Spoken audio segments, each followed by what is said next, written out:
Pihak berwenang Australia dilaporkan telah mengumumkan bahwa mereka sedang menyelidiki bintang pop Katy Perry terkait tuduhan pelecehan seksual yang diajukan oleh aktris Ruby Rose. Kita akan membahas tuduhannya, kemungkinan penyelidikan, kemungkinan dakwaan, apa yang bisa kita harapkan selanjutnya, siapa saja yang akan diwawancarai, dan kita akan mengupasnya bersama seseorang yang kini paham bagaimana proses penyelidikan di Australia berjalan. Selamat datang di Sidebar, dipersembahkan oleh Law and Crime. Saya Jesse Weber.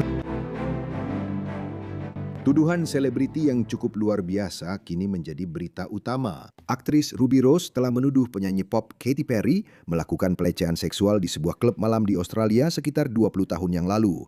Ini adalah berita besar, dan yang benar-benar membuat ini menjadi berita besar adalah kabarnya hal ini kini telah memicu penyelidikan resmi polisi di sana yang ingin saya bahas bersama seorang ahli nanti tentang bagaimana hal ini bisa terjadi. Tapi apa yang memulai semua ini kan? Jadi Ruby Rose yang paling dikenal lewat film-film seperti Resident Evil, John Wick, Pitch Perfect, The Meg. Dia mengunggah di threads tentang Katy Perry. Dan itu berkaitan dengan reaksi Katy Perry terhadap penampilan Justin Bieber di Coachella. Dan Ruby Rose menulis di threads dan dilaporkan menulis, Katy Perry melakukan pelecehan seksual terhadap saya di Spice Market Nightclub di Melbourne. Siapa peduli dengan apa yang dia pikirkan? Sekarang dia melanjutkan dengan, sekarang saya berusia 40 tahun. Butuh hampir 2 dekade untuk mengatakan ini secara terbuka. Meskipun saya sangat bersyukur bisa bertahan cukup lama untuk berani bersuara. Ini hanya menunjukkan betapa besar dampak trauma dan pelecehan seksual. Terima kasih sudah memahami saya.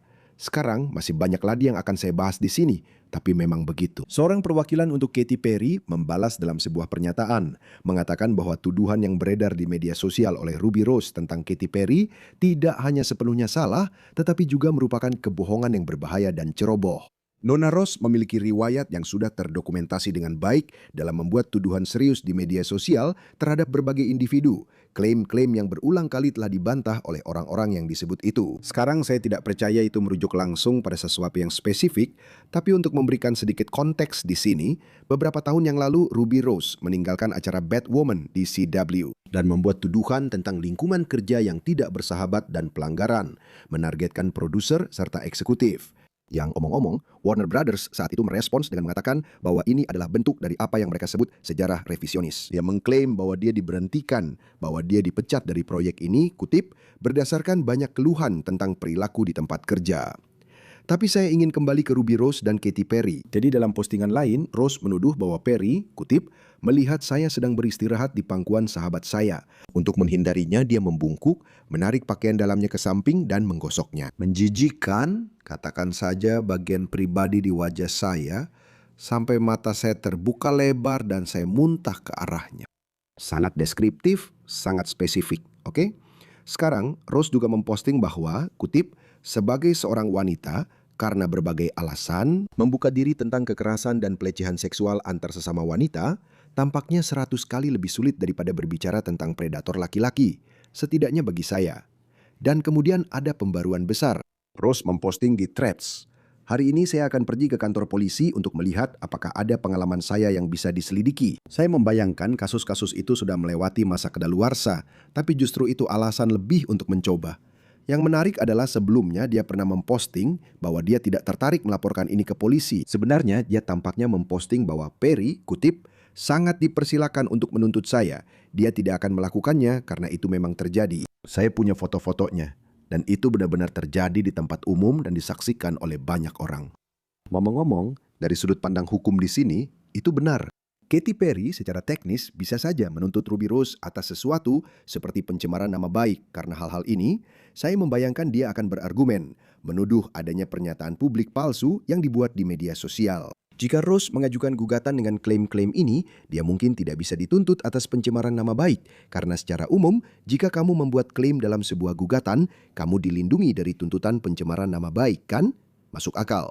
Jika siapapun bisa langsung mengajukan gugatan pencemaran nama baik terhadapmu, hanya karena kamu mengajukan gugatan, itu akan membuat orang enggan untuk berlitigasi.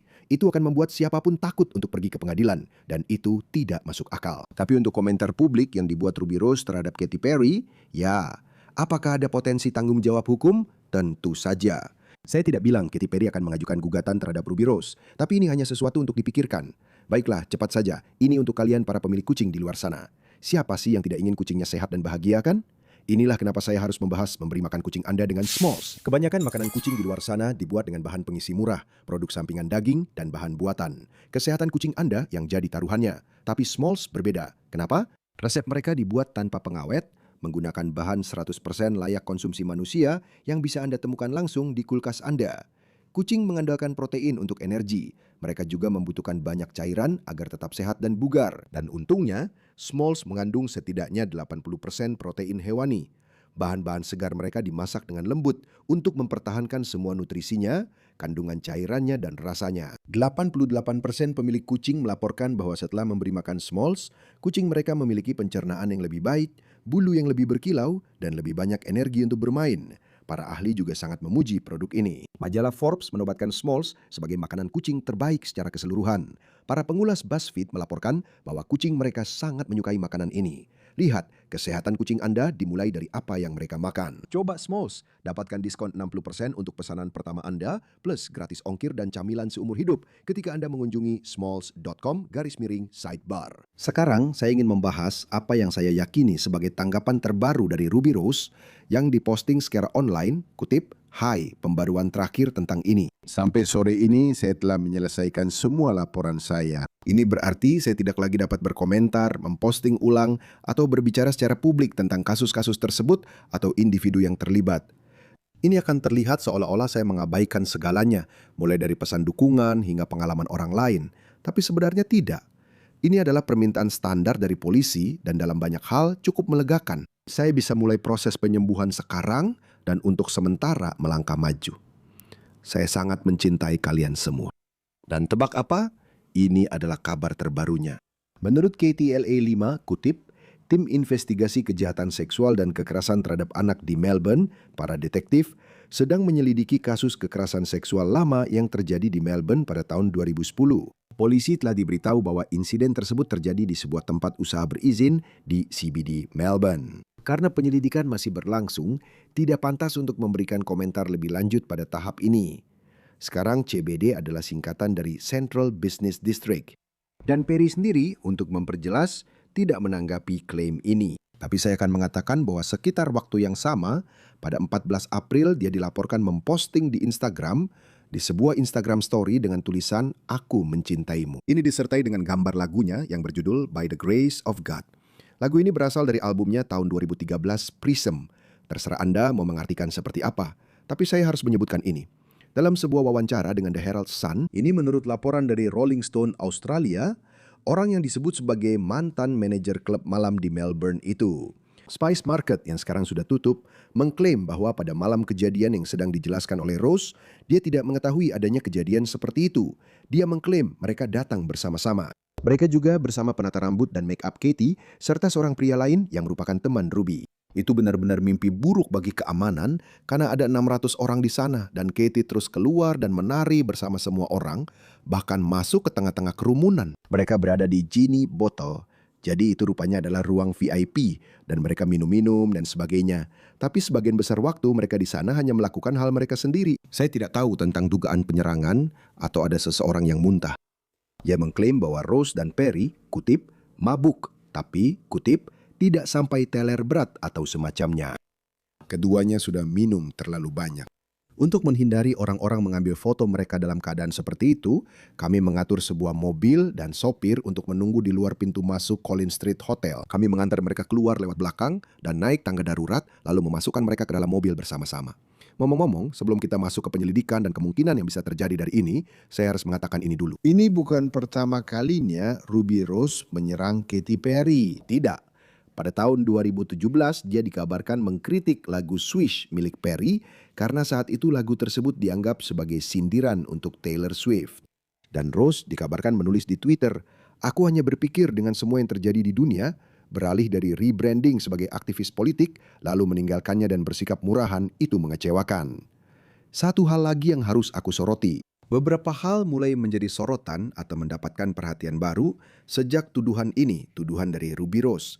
Seperti aktris Anna Kendrick. Jadi dia bercanda saat tampil di acara Conan O'Brien tahun 2014 bahwa Perry telah menyentuh bagian dadanya secara tidak pantas pada malam yang dia gambarkan sebagai malam yang aneh. Tahun 2019, aktor Josh Clouse yang tampaknya muncul di video musik Teenage Dream milik Perry menuduhnya tidak hanya melakukan pelecehan verbal, tetapi juga mengklaim bahwa dia menarik keluar alat vital Josh di sebuah pesta tanpa persetujuannya. Pembawa acara televisi Rusia asal Georgia, Tina Kendalaki, menuduh Perry telah menyentuh dan mencium dirinya secara tidak pantas. Tahun 2018, saat menjadi juri di American Idol, Perry dikabarkan mencium bibir kontestan Benjamin Glaze, yang kemudian dia katakan tidak menganggapnya sebagai pelecehan seksual. Tetapi tampaknya dia memang mengatakan bahwa hal itu membuatnya tidak nyaman. Sekarang, saya ingin memahami seperti apa penyelidikan di Australia ini nantinya. Apakah tidak ada masa kedaluarsa? Apakah Katy Perry bisa diwawancarai? Apakah dia bisa ditangkap? Siapa lagi yang akan diwawancarai terkait kasus ini? Itu yang ingin saya bahas. Oke, sekarang saya ingin menghadirkan Mike King. Kenapa saya ingin menghadirkan Mike King? Nah, selain fakta bahwa dia adalah tamu yang luar biasa dan mantan komandan polisi, serta pembawa acara Profiling Evil dan penulis Wolves in Sheep's Clothing, dia sebenarnya punya keahlian yang sangat spesifik dalam hal penyelidikan di Australia. Apa maksud saya? Jadi, dia punya dokumenter 4 bagian di Australia yang saya percaya akan tayang pada 22 April ini tentang kasus pembunuh berantai. Serial ini sedang jadi berita besar di sana sekarang. Jadi, Mike, terima kasih sudah hadir. Untuk memberi semua orang sedikit gambaran, kamu cukup familiar dengan bagaimana penyelidikan dilakukan di Australia, kan? Ya, Jesse, sebenarnya saya punya kesempatan selama kurang lebih 7 tahun untuk bekerja di seluruh Australia, di setiap negara bagiannya. Saya jadi mengenal setidaknya di tingkat kepemimpinan banyak komandan dari masing-masing negara bagian tersebut. Termasuk saya pernah duduk di kantor kepolisian Victoria. Jadi ini benar-benar kasus yang menarik bagi saya dari berbagai sudut pandang. Bukan hanya perbedaan antara hukum Amerika Serikat dan hukum Australia sejauh yang saya pahami, tetapi juga cara mereka melakukan penyelidikan. Bisakah Anda membicarakan hal itu? Sebelum kita masuk ke detail lebih lanjut, secara umum apa bedanya? Bagaimana penyelidikan di Australia berbeda dengan penyelidikan di Amerika Serikat? Ya, Anda tahu, saya memang selalu memandang polisi Australia sedikit berbeda, karena menurut saya mereka jauh lebih baik dalam menangani penyelesaian konflik dan hal-hal lainnya. Mereka harus belajar bagaimana berbicara dengan orang-orang dan benar-benar berusaha mengendalikan mereka dengan cara yang tidak mematikan. Sekarang, kasus ini tidak ada hubungannya dengan cara yang tidak mematikan, selain dari pola pikir yang benar-benar berbeda. Menurut saya, hukum-hukumnya serupa secara sifat, kecuali mereka berada di bawah aturan kerajaan dalam banyak kasus.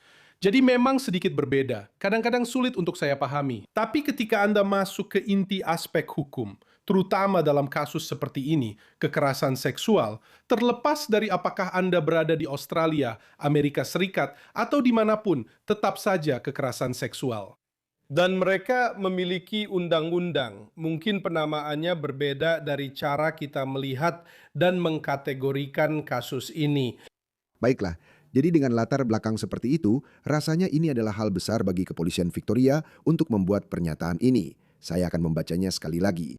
Detektif dari Tim Investigasi Kejahatan Seksual dan Pelecehan Anak Melbourne sedang menyelidiki kasus kekerasan seksual lama yang terjadi di Melbourne pada tahun 2010. Polisi telah diberitahu bahwa insiden tersebut terjadi di sebuah tempat usaha berizin di pusat kota Melbourne. Karena penyelidikan masih berlangsung, tidak pantas untuk memberikan komentar lebih lanjut pada tahap ini. Sekarang, mereka tidak secara spesifik menyebutkan Ruby Rose. Mereka tidak secara spesifik menyebutkan Katy Perry, tapi semua orang mulai menghubung-hubungkan. Fakta bahwa mereka mengumumkan adanya penyelidikan di sini dan memiliki satuan khusus yang menangani dugaan lama soal kekerasan seksual. Apakah Anda familiar dengan satuan ini? Atau secara umum, fakta bahwa mereka telah mengumumkan hal ini terasa seperti hal besar. Ya, dan menurut saya sebenarnya, Jesse, ketika saya melihatnya, orang-orang Australia itu jago lebih dulu bicara ke media, lalu menutup semuanya.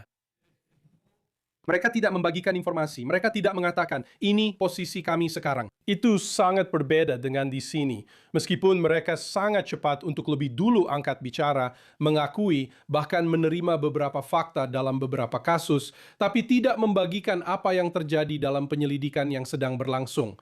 Ya, maksud saya, bahkan Anda menyebutkan dokumenter yang akan datang dan beberapa penemuan yang kami buat dalam kasus lama yang belum terpecahkan. Mereka mengambil informasinya, tapi kemudian semuanya langsung tertutup dan tidak ada lagi informasi yang dibagikan.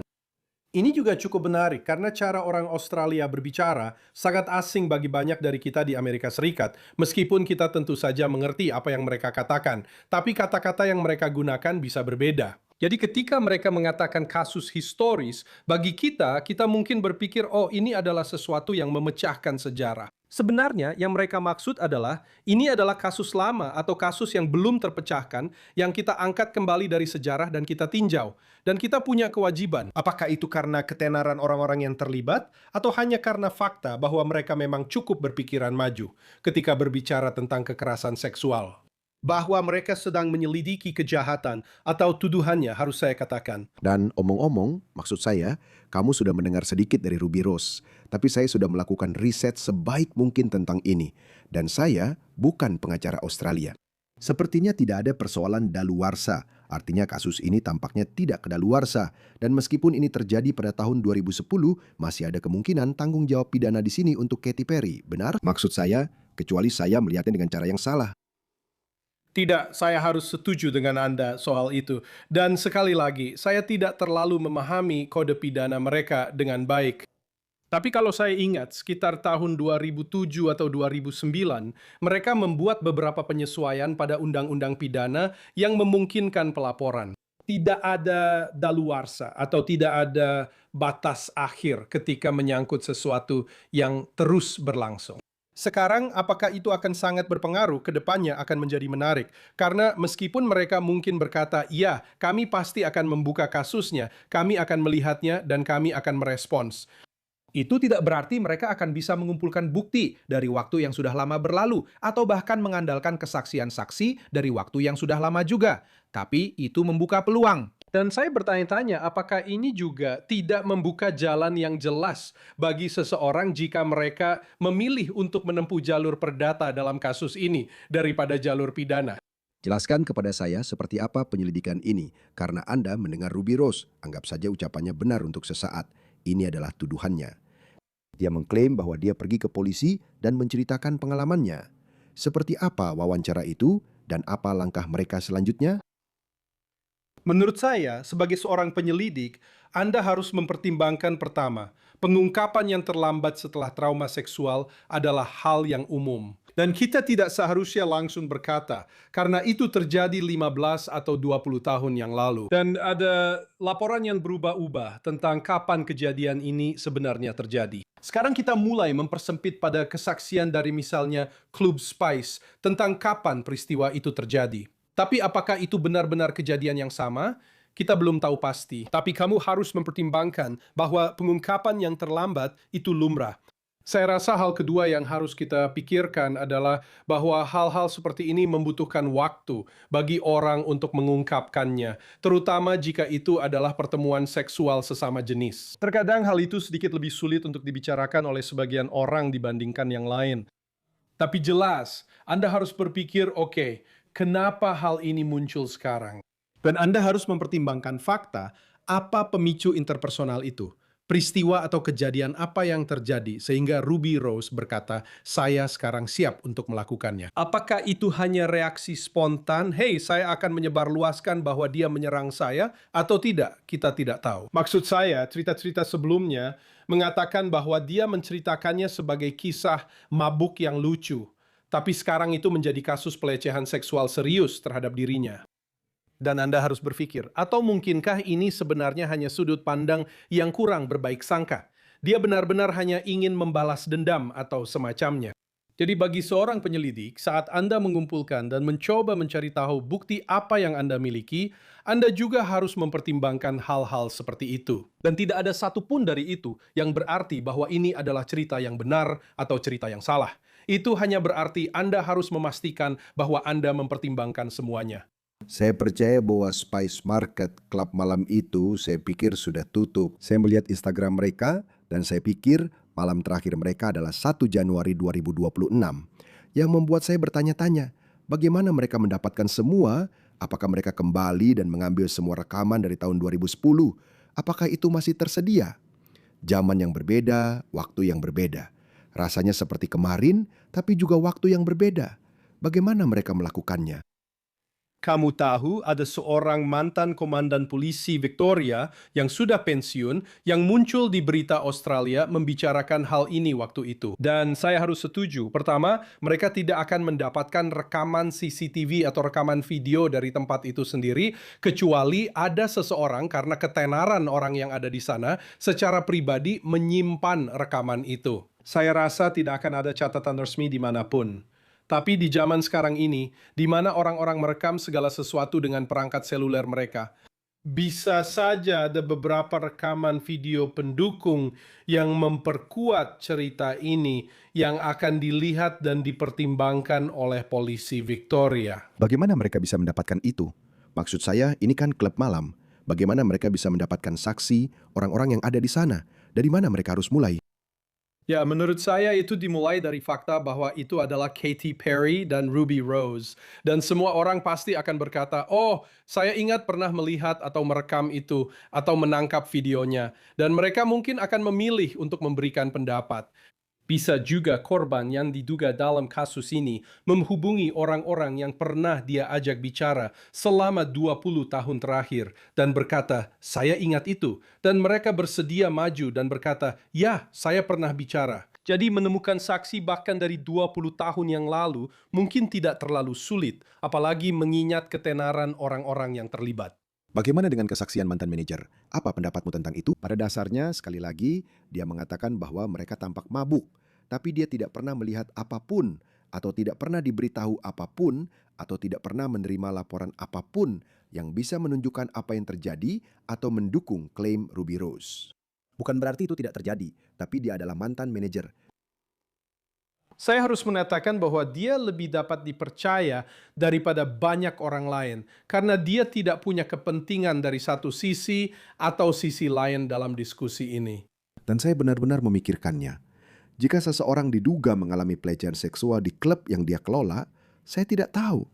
Itu bisa jadi sesuatu yang perlu dipikirkan. Saya pikir argumenmu sangat bagus. Tapi dari perspektif risiko, dia mungkin berkata, hey, semuanya hanya sekelompok orang mabuk dan tidak ada yang terjadi untuk mengurangi risiko terhadap perusahaan. Saya tidak tahu apakah itu bisa mengenai dirinya secara pribadi. Dan jika risetmu akurat dan perusahaannya sudah tutup, saya rasa kemungkinan itu lebih kecil dibandingkan fakta bahwa ini mungkin hanya seorang saksi independen yang melihat perilaku mabuk setiap malam. Dan mungkin akan mengingatnya sekali lagi, berdasarkan ketenarannya, apakah itu benar-benar terjadi atau tidak. Saya rasa kamu membuat argumen yang sangat bagus, yang tidak bisa saya buat. Dia juga tidak harus berbicara kepada pers tentang hal itu. Dan ternyata, mantan manajer yang diberitakan ini melakukannya. Jadi itu poin untukmu. Maksud saya dalam hal ini, dia tidak punya kepentingan apa-apa. Kenapa harus bicara apa-apa? Dia bisa saja bilang, saya tidak mau berkomentar, saya tidak ingat atau apapun. Tapi dia cukup spesifik. Dan sekali lagi, menurut saya dinamikanya sangat berbeda karena ketenaran orang-orang itu. Beberapa orang mungkin bersedia mengambil risiko itu karena mereka pikir itu juga memberi mereka momen ketenaran di sorotan publik. Izinkan saya bertanya. Saya sudah membicarakannya di awal. Ada beberapa interaksi di masa lalu antara Ruby Rose dan Katy Perry. Jadi perwakilan Katy Perry telah menegur Ruby Rose karena diduga membuat pernyataan palsu. Dan saya sudah menyebutkan saling balas pernyataan antara Ruby Rose dan Warner Brothers pada suatu waktu. Saya tadi sudah membahas bagaimana ada klaim-klaim lain dari orang-orang seperti anak Kendrick dan lainnya mengenai Katy Perry. Sejauh mana para penyelidik melihat hal itu dan berkata, baiklah, kita menerima tuduhan dari Ruby Rose. Mari kita lihat tuduhan-tuduhan lain yang pernah dia buat. Oke, kita sedang melihat tuduhan terhadap Katy Perry ini. Mari kita bicara dengan orang lain yang juga pernah membuat tuduhan terhadapnya. Maksud saya, apakah mereka berbicara dengan anak Kendrick? Itu bahkan tidak ada hubungannya dengan Australia. Dia membuat komentar ini saat tampil di Conan O'Brien tahun 2014. Sejauh mana mereka mempertimbangkan semua itu? Jika ini adalah kasus saya pasti akan melihat hal-hal seperti itu. Kamu tahu, saya kembali dan melakukan sedikit riset tentang Katy Perry, misalnya. Lagu hit pertamanya, I Kissed a Girl. Nah, apakah itu berarti sesuatu? Mungkin tidak. Tapi dalam konteks ini, apakah itu bisa jadi menarik?